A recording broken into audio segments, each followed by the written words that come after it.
Before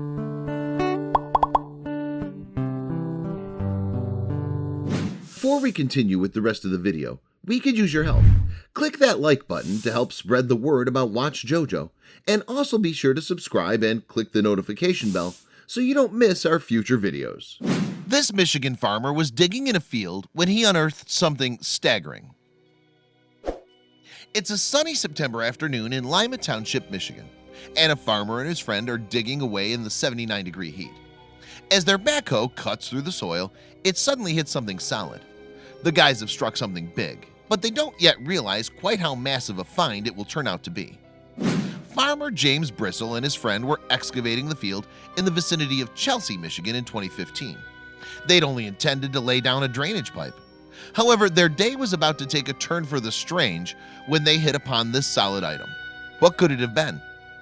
Upon striking the object, the workers' first thoughts was that it might be a fence post or a piece of wood. Yet they soon realized that it was something else altogether. It was a bone.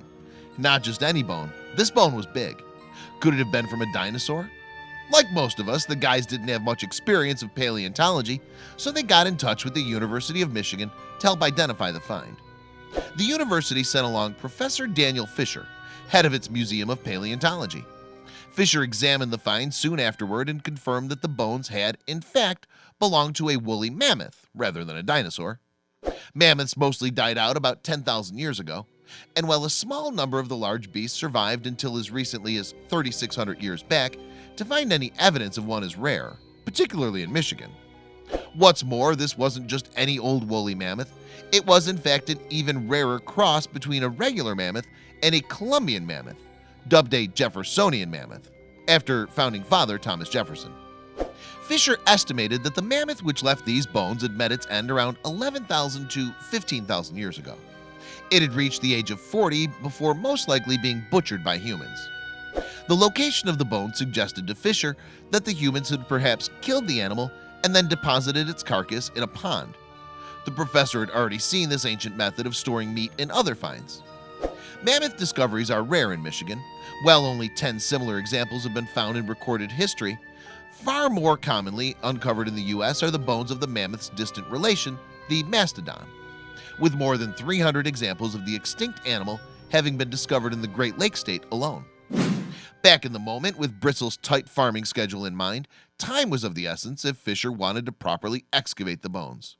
So dozens of his students and 2 local excavators chipped in to help on the dig, which took place over a single day from dusk until dawn. This was a particularly exciting find for Fisher and his team.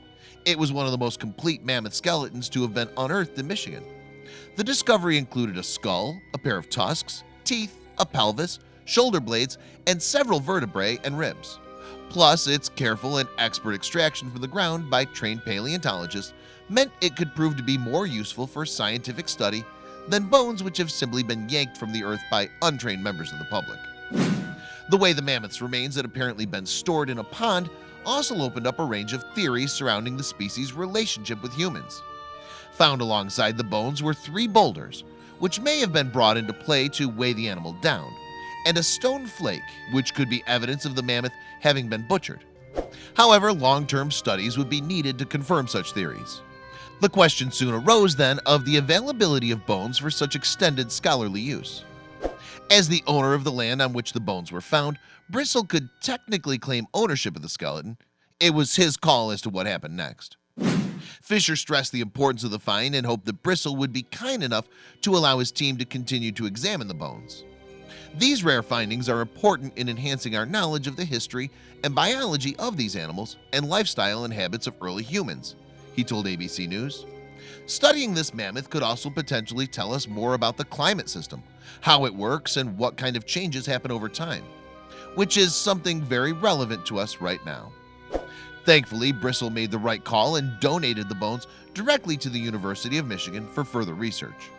The remains may also be united with other bones to form a full skeleton for public display. This find isn't just mine, Bristle said in a statement. It belongs to everybody. A lot of people will benefit from being able to see this mammoth for many years to come.